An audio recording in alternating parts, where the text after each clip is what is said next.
Acción. Quedamos en el tiempo. Qué cantidad yo. Oye, le hago. ¿Sí? ¿Le hago zoom? ¿Le hago zoom? Sistema cardiovascular. ¿Qué es el sistema cardiovascular? ¿Qué es? ¿Para qué sirve? ¿De qué está compuesto? Ya, vaso sanguíneo. Corazón y vaso sanguíneo. Distribuye sangre, nutrientes. La sangre entonces también es un componente importante. Entonces se llama cardiovascular, ¿sí? Porque el corazón, además de una red de vasos sanguíneos que distribuye la sangre, que gracias al corazón, la cual entrega una fuerza, una presión, esta puede difundir a todo el organismo. Ya. Dentro de los vasos sanguíneos mencionaba, y delante lo vimos aquí también, existen vasos sanguíneos que alejan la sangre del corazón porque si a uno le preguntan ¿qué es una arteria?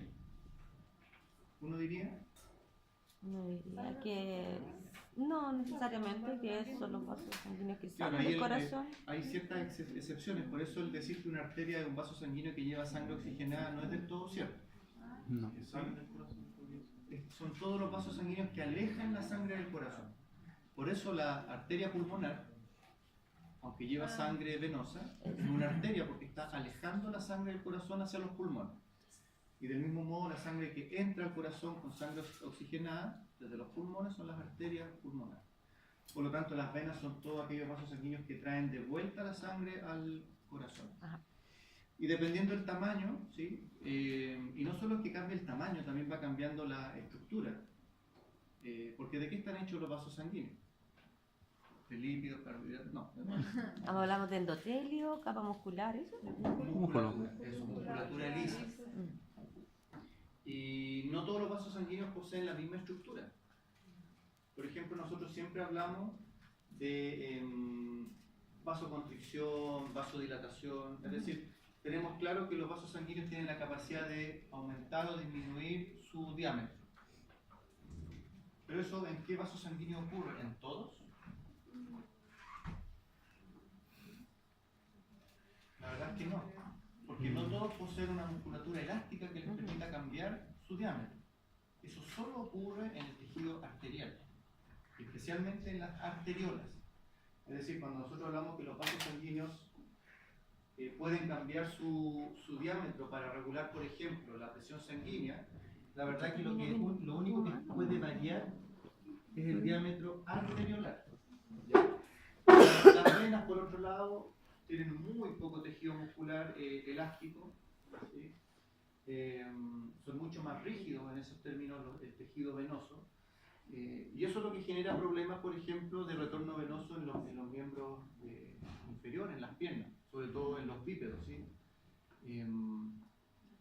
Porque no solamente tiene que luchar contra la gravedad, la sangre, para poder volver al corazón, sino que está dentro de vasos sanguíneos que no van a cooperar en el sentido de poder, así como en el sistema digestivo, que la musculatura hacía que avanzara el contenido, acá solamente es la presión sanguínea la que permite que la sangre retorne al corazón. Y claramente la presión sanguínea que sale desde las arterias, desde la aorta, que es la principal arteria que sale del corazón, hasta la presión que tienen las venas cavas que devuelven toda la sangre al corazón, es muy diferente porque la presión se va perdiendo por el roce que va teniendo la sangre con las paredes de los vasos sanguíneos. La presión va disminuyendo y la sangre arterial tiene una presión muy diferente a la presión de la sangre venosa. ¿Dónde se evidencia eso muy bien? Cuando hay ruptura de algún vaso sanguíneo, cuando se lesiona una arteria, ¿sí? Sale un chorro de sangre, ¿sí? Porque la presión es demasiado alta. Cuando se rompe una vena, el sangramiento es muy lento, muy suave, constante, pero muy suave, porque las presiones son muy diferentes en ambos casos. Listo, bueno, hasta aquí llegué. No, ¿en serio? En serio. No, sí. ¿A eso esperamos? ¿A eso nos despertó eso? ¿En serio? ¿Viste la foto del grupo? El profe mandó una foto, estaba durmiendo. Yo no, me sacaron el teléfono. Ah, qué patú, qué Pero si usted poesío. no está, no sabe. Y lo que está Es lo que Lo que está, no hay testigo. ya sabe. ¿Felipe? No, que ¿En serio? no el esfuerzo, no el esfuerzo. No el esfuerzo, el cansancio, ¿verdad? El grupo difícil, hay una foto también. El sistema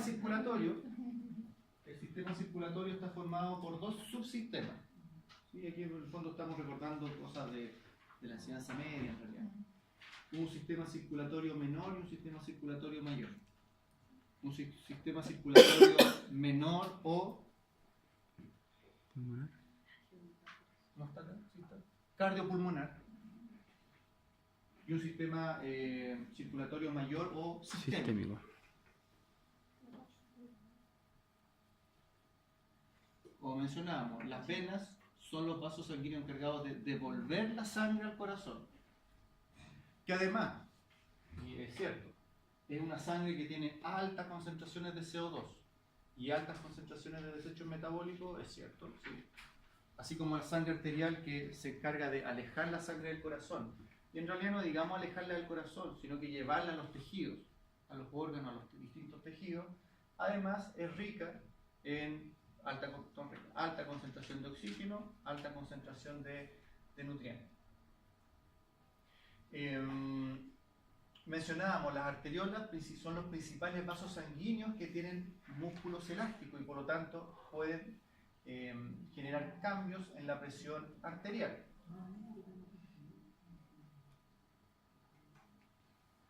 La difusión del oxígeno y los nutrientes a los distintos tejidos ocurre por un transporte pasivo, por gradiente de concentración, porque claramente la cantidad de oxígeno que hay en los tejidos, en las células, es mucho menor que la que trae la sangre arterial, por lo tanto, por diferencia de concentración, se escapa.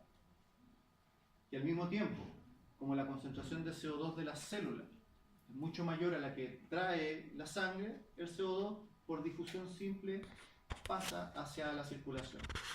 Pero una característica para que esto ocurra es que haya una adecuada presión, una adecuada perfusión, entendiendo, ahí lo vamos viendo, estamos conversando nada. Perfusión significa que la sangre llegue a todos los tejidos en una cantidad y en una presión determinada y que la pared del vaso sanguíneo sea lo suficientemente delgada para permitir el paso, esta difusión simple de gases y de nutrientes y de desechos metabólicos. Y esas características se dan principalmente a nivel del lecho capilar o de los capilares. Vasos sanguíneos muy delgados, en que además la sangre, la velocidad disminuye, por lo tanto hay mayor tiempo para que exista este intercambio. Sin embargo, un intercambio constante, por lo tanto, si esto pasó y se fue un poco de oxígeno, no importa porque atrás viene más oxígeno. ¿Ah? Es un aporte que es constante.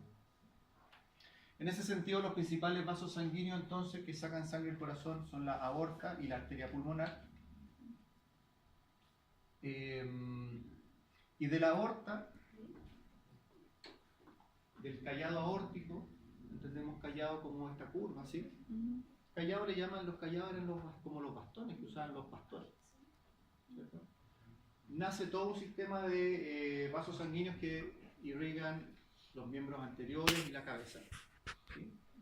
Entonces por eso siempre hablábamos, cuando hablamos de los reflejos, que los principales receptores que medían presión sanguínea, oxígeno y CO2 estaban en el callado aórtico y en los senos carotídeos, que son grandes vasos sanguíneos que dan origen a las arterias subclavias que llevan la sangre a los miembros anteriores y a la carótida.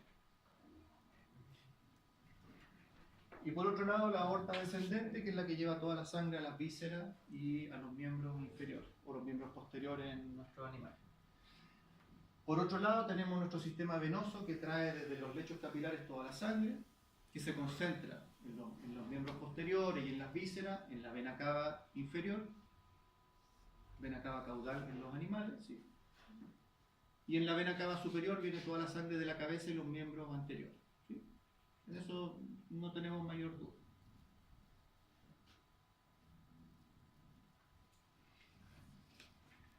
Aquí precisamente me había adelantado. excepción dentro de estas como normas que acabamos de hablar de cómo funciona el sistema circulatorio son precisamente los sistemas Porta, en que se forman capilares no venosos, no arteriales venosos, sino que también pueden ser venosos venosos y, se me había olvidado mencionarlo, o arteriales arteriales. Veamos algunos ejemplos, porque el más conocido es el sistema Porta hepático, ¿sí? que recoge toda la sangre que viene de los intestinos, del sistema digestivo acá principalmente, y vuelve a ser una red de capilares en el hígado. Venoso, venoso. Y después nuevamente nos unimos a la cava caudal para volver al corazón. Entre el hipotálamo y la hipófisis, también lo mencionamos hace un rato, también existe un sistema de capilares que, ojo, que a través de este sistema Porta es que todos los factores liberadores, las hormonas liberadoras o estimulantes, pasan del hipotálamo a la hipófisis. Ustedes recordarán que, por ejemplo, si la hipófisis produce una hormona que estimula la glándula tiroides, es porque el hipotálamo antes generó una hormona liberadora de hormona estimulante de la tiroides, que es lo que vamos a ver más adelante. Y eso, ¿cómo pasa esa hormona desde el hipotálamo a través de este sistema de capilar? Y otro tal vez más conocido, el glomérulo renal. Aquí tenemos un sistema Porta que es arterial-arterial. ¿Sí? Arteriola aferente, glomérulo, arteriola eferente. ¿Sí? También es un tipo de sistema Porta.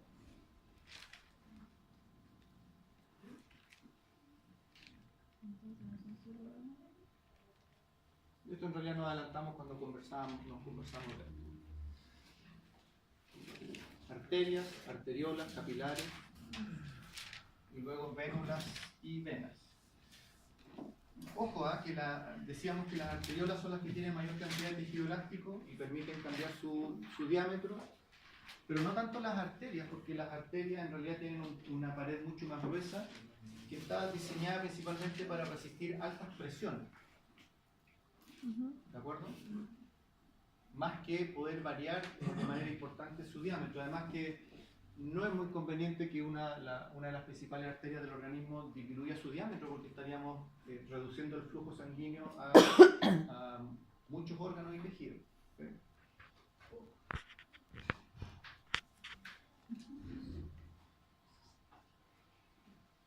Esto solamente lo voy a dejar ahí, que es como un... en términos pedagógicos, ¿cómo se llama esto? Mapa conceptual. ¿Sí? ¿Usan eso para estudiar a veces? Sí. Qué bueno, entonces estudiense. Ya. No, acá lo que habla es un poco lo mismo que acabamos de conversar, pero tiene que ver con las diferencias entre los distintos tipos de vasos sanguíneos. Así como, por ejemplo, tenemos acá las venas, los capilares, las arterias, las arteriolas, cuáles son sus principales diámetros, características de las paredes, lo que mencionábamos, uno tiene más tejido muscular de resistencia, otro más elástico para poder variar su diámetro, o en las venas el tejido es mucho menos flexible, ¿ya? Así que solamente para que le echen una mirada, principalmente para eso, no es ni para aprendérselo de memoria ni nada por el estilo.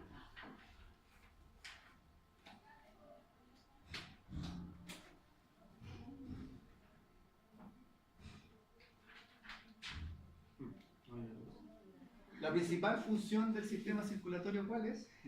Transporte. El transporte.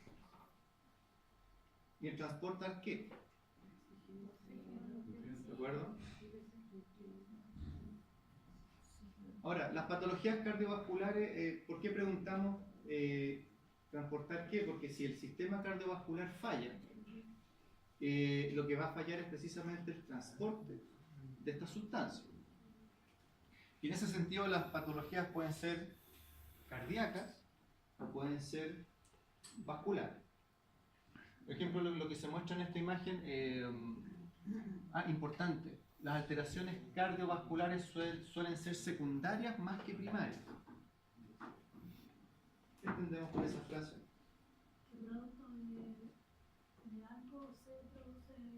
Son ya. Es decir, hay una patología de base, primaria, cuya consecuencia son alteraciones en el sistema cardiovascular, como por ejemplo,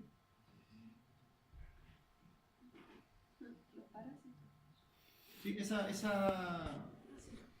¿cierto? La dinofilaria, que es el parásito del corazón, ¿sí? Ahí se ve lo que produce.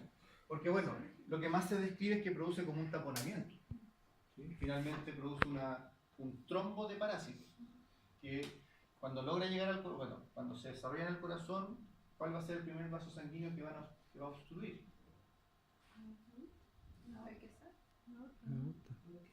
Pero más que la aorta suele ocurrir en la arteria pulmonar. Por lo tanto genera embolia, trombosis pulmonar. Y de hecho es un gran problema porque ¿cómo haríamos un tratamiento de esto? Antiparasitario, ¿sí? Pero resulta que mato los parásitos y los arrastra el flujo sanguíneo, quedan ahí mismo. Aquí. Sí, viejamente el tratamiento es quirúrgico. Aquí se ve un poco cuál es el daño que produce además. Porque uno dice, bueno, pero ¿qué le hacen estos parásitos al corazón?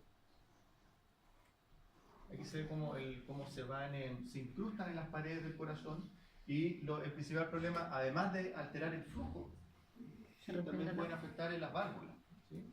Y provocan una estenosis, un estrechamiento de los espacios dentro del corazón y finalmente el retorno venoso, el retorno sanguíneo comienza a afectarse porque no hay espacio, ¿sí? Y además hay daño de las paredes, lo cual puede predisponer además a cuadros de endocarditis infecciosa u otro tipo. Pero en general recordar que es poco común de que el individuo nazca con alteraciones cardíacas. Ahora, uno también podría decir, lo que pasa es que puede ser muy subdiagnosticada, nadie se enteró nunca.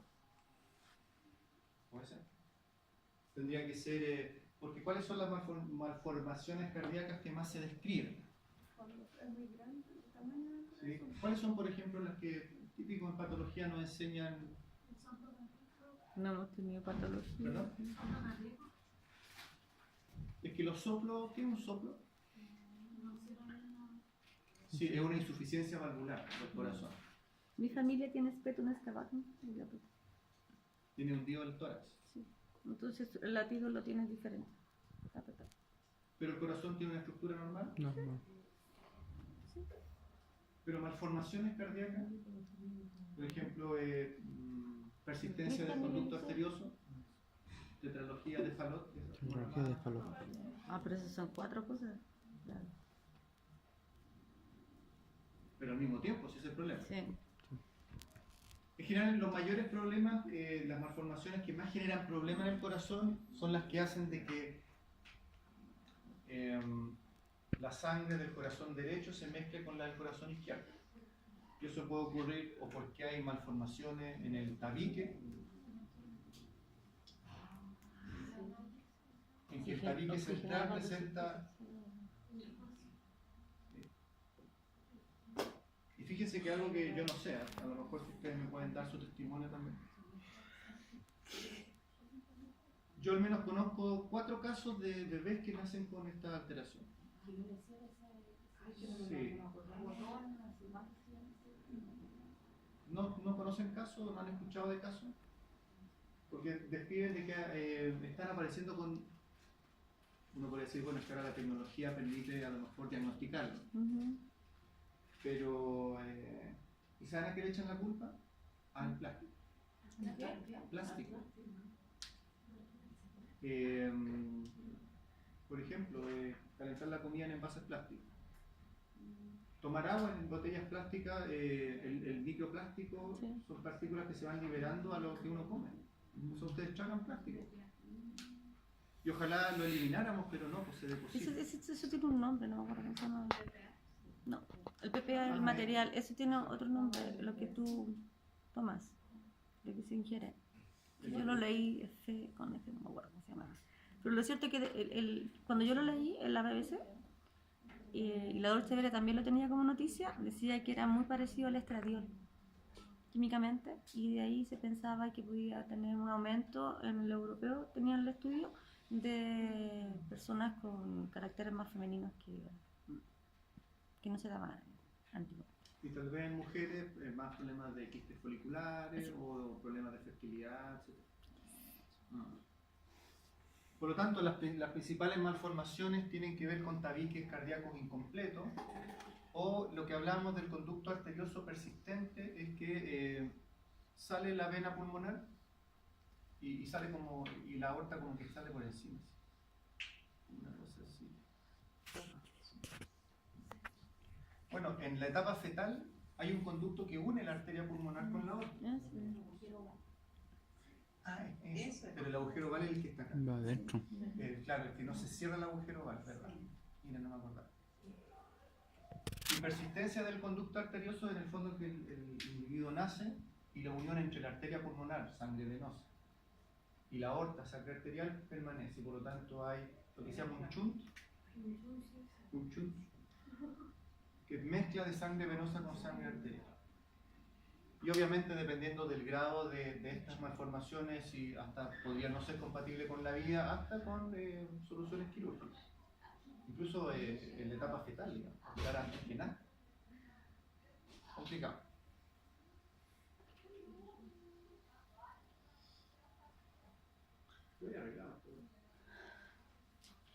¿Qué transportamos entonces? Gases, oxígeno, CO2 principalmente, nutrientes, desechos metabólicos. Y bueno, recuerden que la sangre es el principal medio de transporte de hormonas, todas las hormonas que hemos conversado, ¿por dónde viajan? Por el torrente sanguíneo, electrolitos, agua. 70% de agua en la sangre. ¿Y qué pasa si se detiene el corazón? Morimos, es verdad. A propósito, me acordé de algún cuento.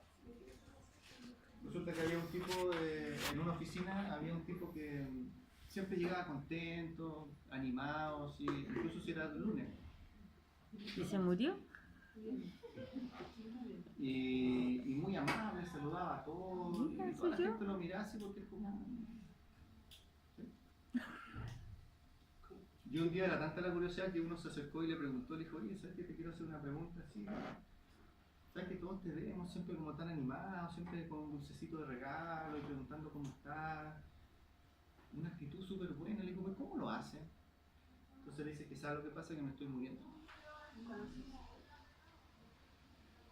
Hoy le dijo, chuta, oye, te pido disculpas, yo en realidad, pero tranquilo, ¿acaso tú no?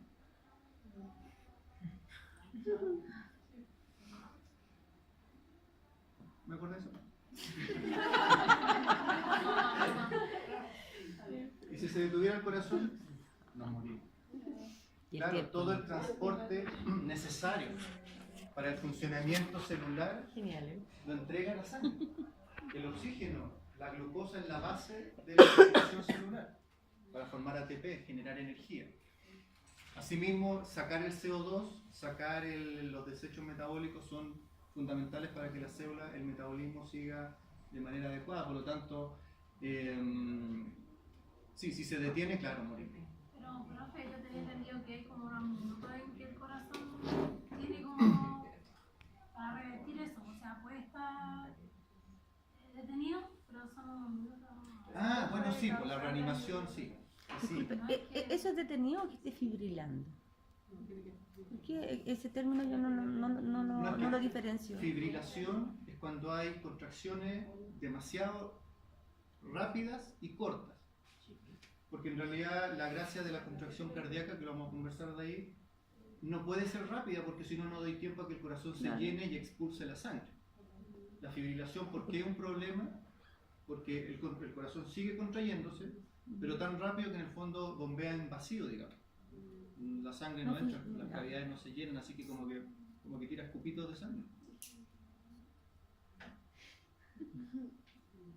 ¿Okay? Esa es la fibrilación. Y por eso el desfibrilador lo que busca es restituir el ritmo cardíaco, tanto como reiniciando, ¿sí? Como reiniciando ese marcapaso natural que posee el corazón. ¿Sí? Lo vamos a ver enseguida. Está raro esto, como que la animación hace la... ¿Qué es esa imagen? Un electro. Un electrocardiograma. Sí. ¿Cómo se interpreta eso? PQ. O sea, primero, ¿qué es lo que es? Sí, es la interpretación gráfica, ¿sí?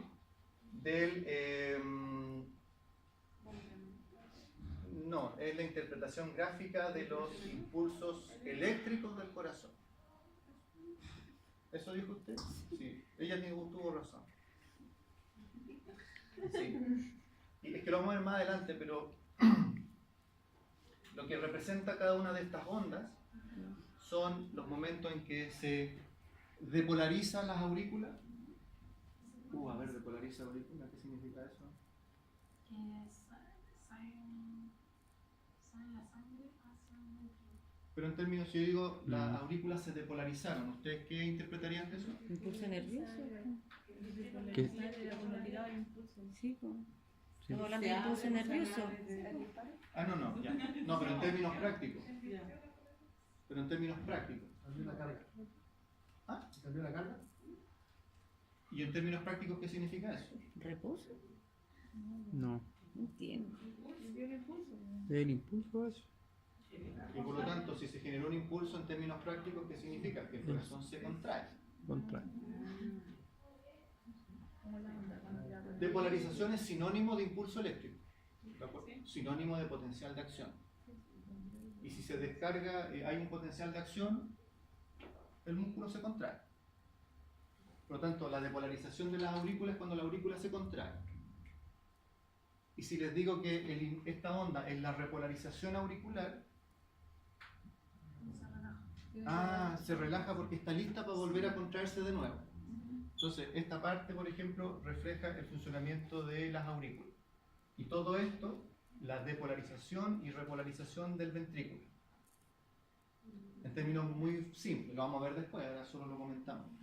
Pero ¿cuál es lo interesante? Que si yo veo que hay una alteración en la onda, en esta onda, que es la onda P, que se alarga, o es muy baja, o es muy alta, algo está pasando con la conducción eléctrica en las aurículas, porque esto representa las aurículas. Y lo vamos a ver después, ¿sí? Pero poquitito, porque esto es algo que tiene que ver después en fisiopatología sobre todo, y después en medicina, cómo interpretar. ¿Qué hora es? 5-3. Oh, pero falta. Las 5:15, pero faltan las 5:15. Son las 5:30. Tú hiciste mal. Me he comido ideas acá a propósito. Es que tengo las animaciones chuecas. A ver, espera.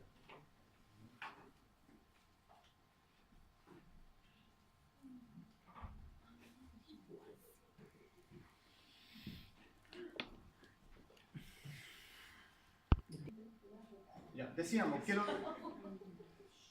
lo que podía alterar el funcionamiento cardiovascular? Habíamos nombrado las alteraciones congénitas, ¿sí?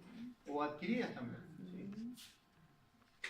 Cuando hablamos de alteraciones cardíacas adquiridas, habla principalmente de las dilataciones cardíacas, de las hipertrofias cardíacas, ¿sí? En que algo pasa con el músculo cardíaco en el caso de la dilatación, aumenta el tamaño de los compartimentos, por lo tanto no se llenan adecuadamente de sangre, pero como el ritmo cardíaco sigue funcionando a un ritmo constante, la fuerza de expulsión es menor, ¿sí?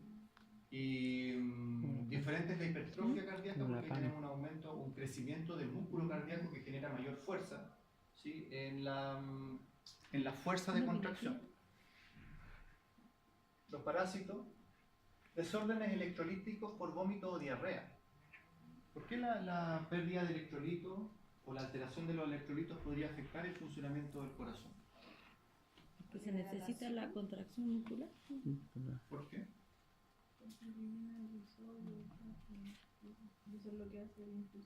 Por la bomba de potasio, por la Los electrolitos, que es lo que hace que haya los impulsos nerviosos.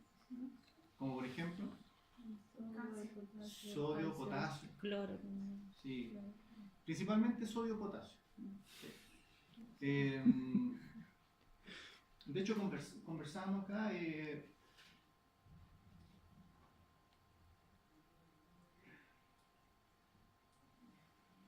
Eclampsia. Eclampsia. ¿El alza de presión? O digámoslo mejor así, La mujer embarazada. hipocalcemia postparto. ¿Sí? Ya.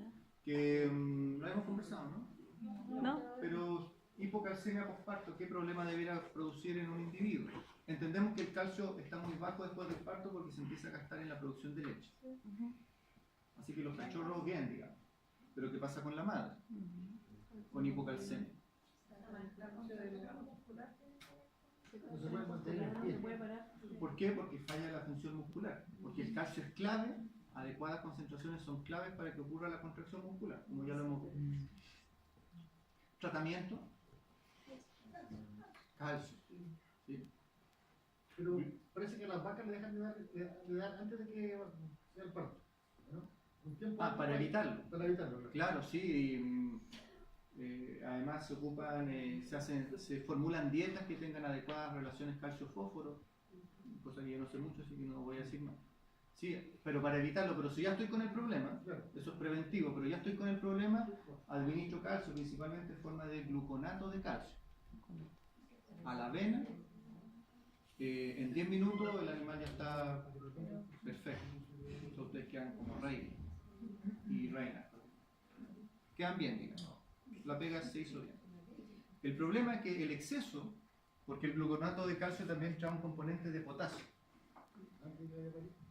Y por lo tanto, un exceso de potasio puede generar un paro cardíaco. ¿Por qué?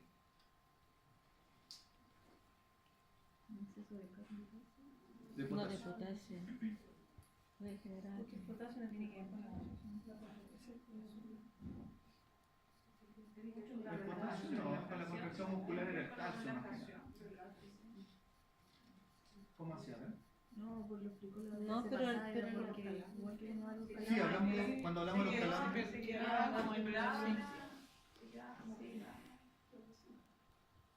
Sí, la falta de potasio afectaba la relajación muscular.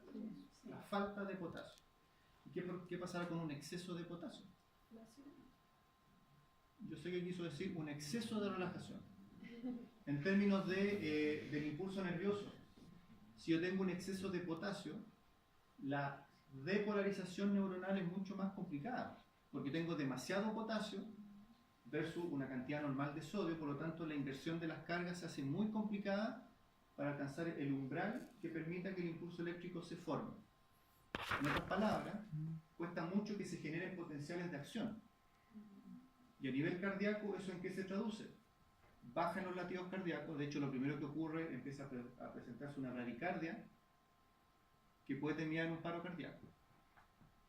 Y porque nosotros lo administramos, eso es lo peligroso, lo complicado. Por lo tanto, desórdenes electrolíticos, del momento que los electrolitos regulan la generación de impulsos nerviosos y nuestro corazón funciona a base de impulsos nerviosos. Sobre todo que vamos a ver que tiene un automatismo, tiene un propio marcapaso que, independiente de lo que diga el organismo, está generando impulsos, contracciones, relajaciones constantes. Ojo con eso. Y por vómito o diarrea, por lo tanto, la adición de electrolitos, la deshidratación, decíamos, no es solo agua, electrolitos, sodio, potasio en cantidades suficientes, cloro, calcio también, sin duda. De hecho, el calcio también es importante porque vamos a ver de que el sarcómero del corazón, porque el corazón también tiene sarcómero porque es músculo, es un tipo de músculo estriado con ciertas modificaciones, también requiere de calcio. ¿Ok? El shock. Hablamos lo que era el shock, ¿sí? Que era cuando se perdía la relación continente-contenido. Se caía la presión sanguínea y se perdía la perfusión. Ahí tenemos más que una alteración cardíaca, es más vascular. ¿Sí? Se pierde lo que se llama la hemodinamia.